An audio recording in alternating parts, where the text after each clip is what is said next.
Hi, this is Bryan.D with the final sprint for Game Engines 2. Um, yeah, it's pretty late, or it's starting to get late, so I'm going to try and get through this as quickly as possible. But there's a lot to go over, so let's start. So I'm going to start with the collision system, and we'll start with the collidable base class. So here we see the enum for volume type is declared. You can either B-sphere, ABB, or OBB. You start out with a registration command, a deregistration command, pointer to the collision volume, and a pointer to the default sphere. Scene deregistration and registration haven't changed. What has changed, there are collidable groups. This command is for showing the collidable group. Okay. And then this command's get default B-sphere, show collision volumes, show user collision volumes, and this one's show all, so show the default and show the B-sphere.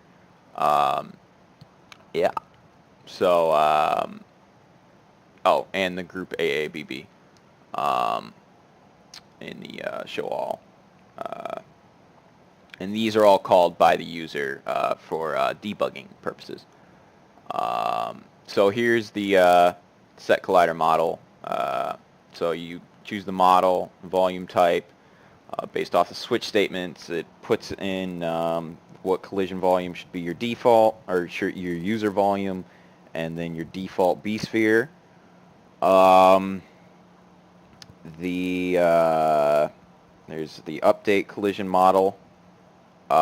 This also calls the update AABB flag for the collision group. I did it here because I felt that it was better for doing it here, because that way I can only do it instead of having to do it every single frame for each collision group. I can do it every frame that that the AABB needs to be updated, which cuts down on performance costs for the AABB. Reset shown, that's for turning down or turning off the show bool, and then all the pointers. So now we'll look at the collision volume base. So the collision volume base, I'm not sure. I don't think this has actually changed at all since last quarter. It has not really. Well, it has actually. No. The intersect here. It has overloaded methods for the intersects AABB, sphere, and OBB, as well as terrain collision. Yeah. We'll get into those later. So you get the show bool, set show true, reset shown. The show is for the visualizer, or for visualizing the collision volumes. There's nothing to delete since it doesn't have any pointers. So now we will go into the, I guess we'll look at the B-sphere first. .h is on the left, .cpp is on the right.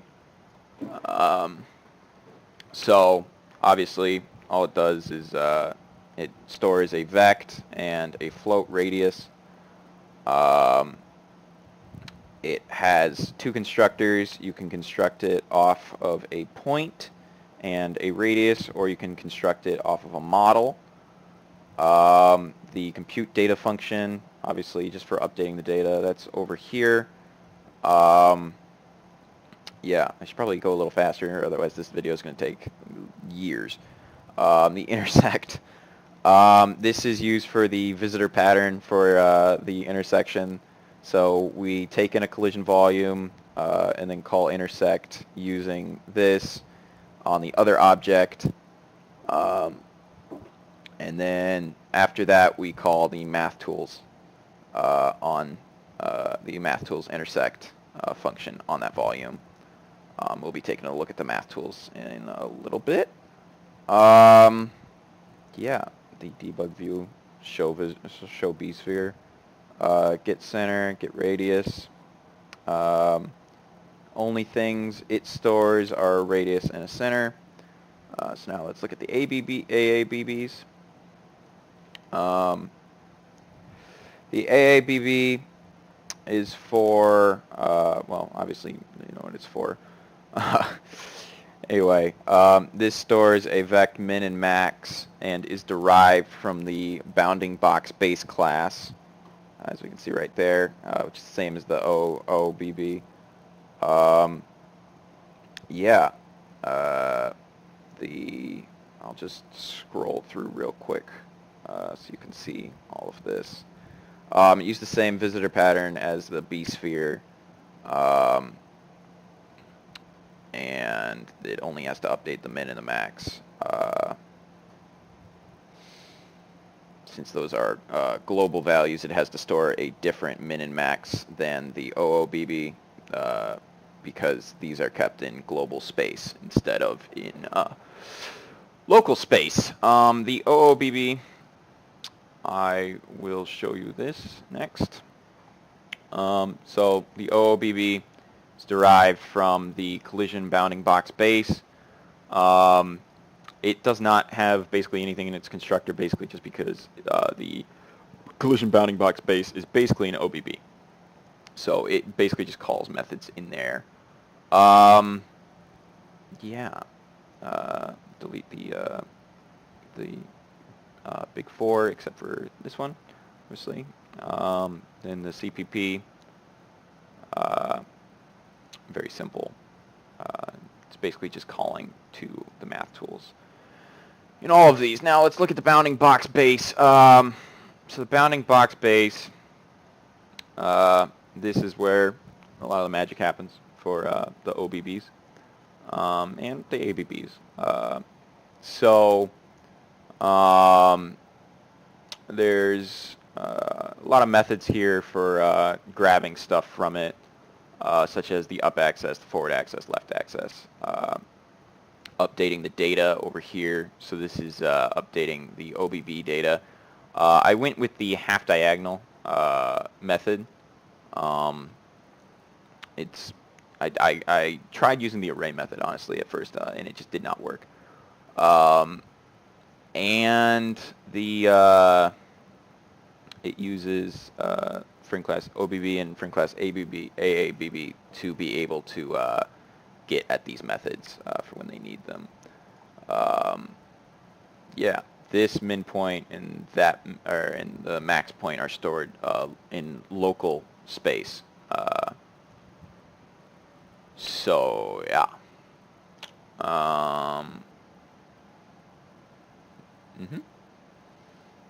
Now let's go, since we're already in here, we'll go to the, well, let's go to collision commands. So the collision commands, so here's the base class for it.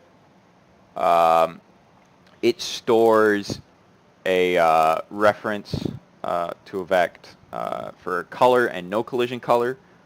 This is for methods that we'll see in a little bit.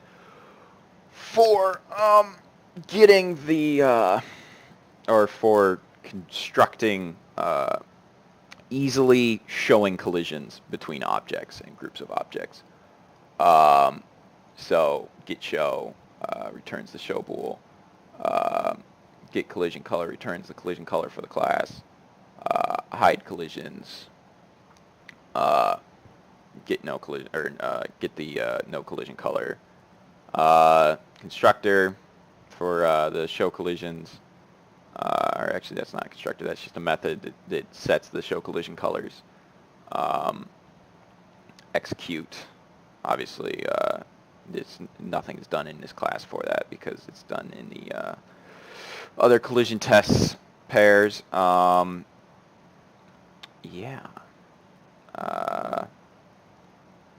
So I'll go into the .cpp. Or actually, there is no .cpp for the base, or any other for that matter. Sorry. we'll look at the .h's. So this is the pair command. So it holds references to the collections held in the groups. That way it doesn't have to manually update them, and it's also saves space. So execute. Right here we test if we're showing, because there's two types of execution. There's one where we are going to show all the colliders, and there's one where we don't show any of the colliders, so we don't have to call the methods, and we only have to test it one time. But yeah, so here's this is the exact same thing. It just has the show methods in here. So I'll go to the more simple version.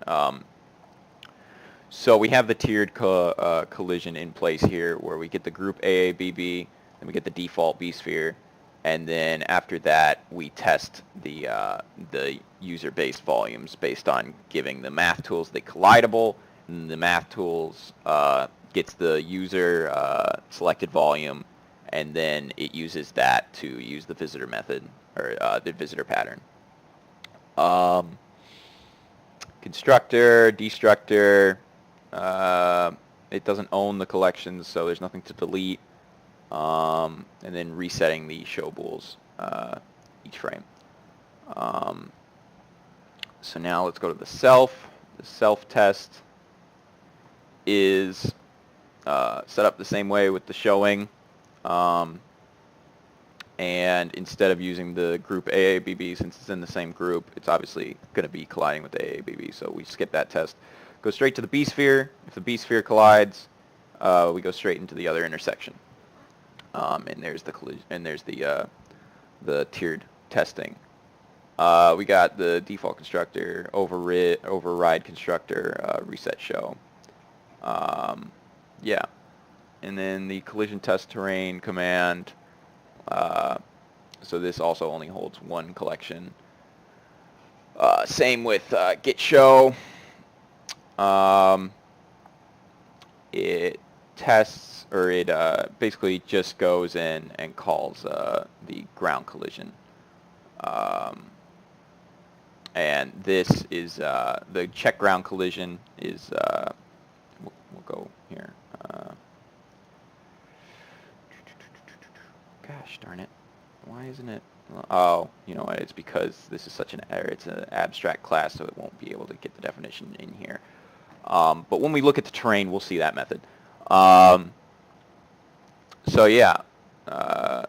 And of course, reset show. So now let's look at the collision manager. .h is on the right. Show all collisions, a quick way to show all non-terrain collisions, where it just sets everything to show, and then hide all collisions, constructor, and then here we see the setting the collision tests, set collision self, and then with just this is with no colors right here, and then this is with showing. So if we look at the user code, and we go into the demo scenes,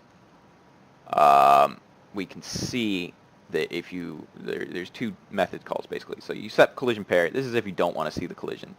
And then the only difference between if you do and you don't, you just give them colors, or you give it colors. And I think that's a really simple way of getting things to show or not show. Yeah, so there's that's for every type of collision. There's that override. Yeah, and that's the collision manager. The visualizer. Here's where that show bool kind of comes in. So I wasn't able to implement the visitor pattern for the visualizer. So instead, I have this. So the visualizer holds two. It's a singleton, and it holds these. It has a unit box and a unit sphere, which are both just graphics objects, and it only holds one of each, and it just reuses it for all of them, just setting different parameters, because once you draw it, you can set it to something else and then draw it again.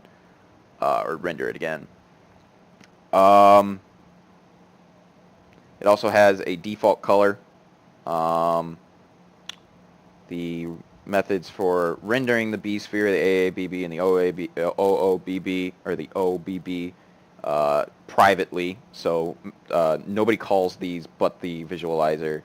And then it also holds a few lists of pairs.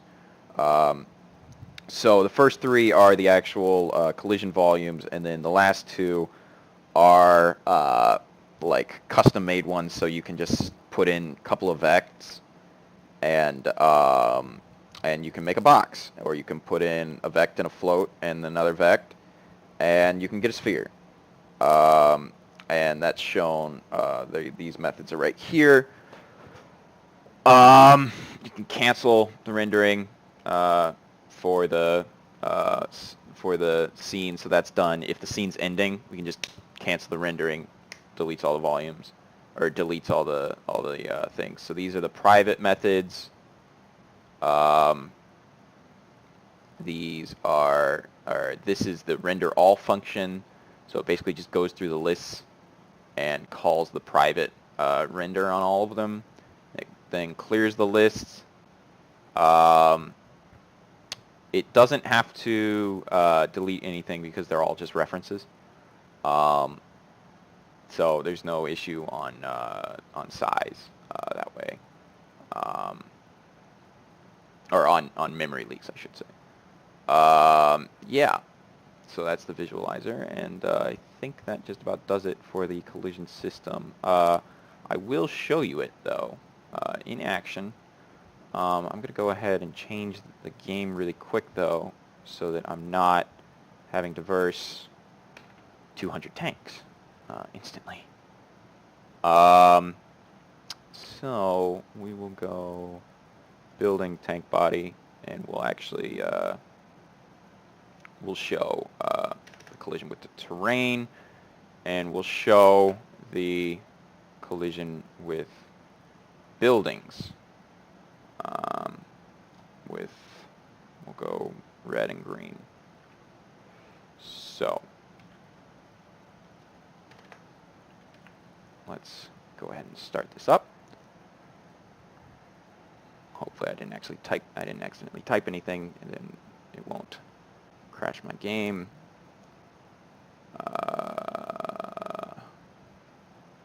Oh, whoops. I have, that shouldn't be happening. Oh, where is this? Oh, right here. Show nav map. So that's going to be a little bit later, but the game runs really slow when you do that because of all the AABBs it's creating. Yeah. So let's go ahead and restart that, shall we? We will actually put in a couple of enemies. Let's go 20. Yeah, that sounds decent.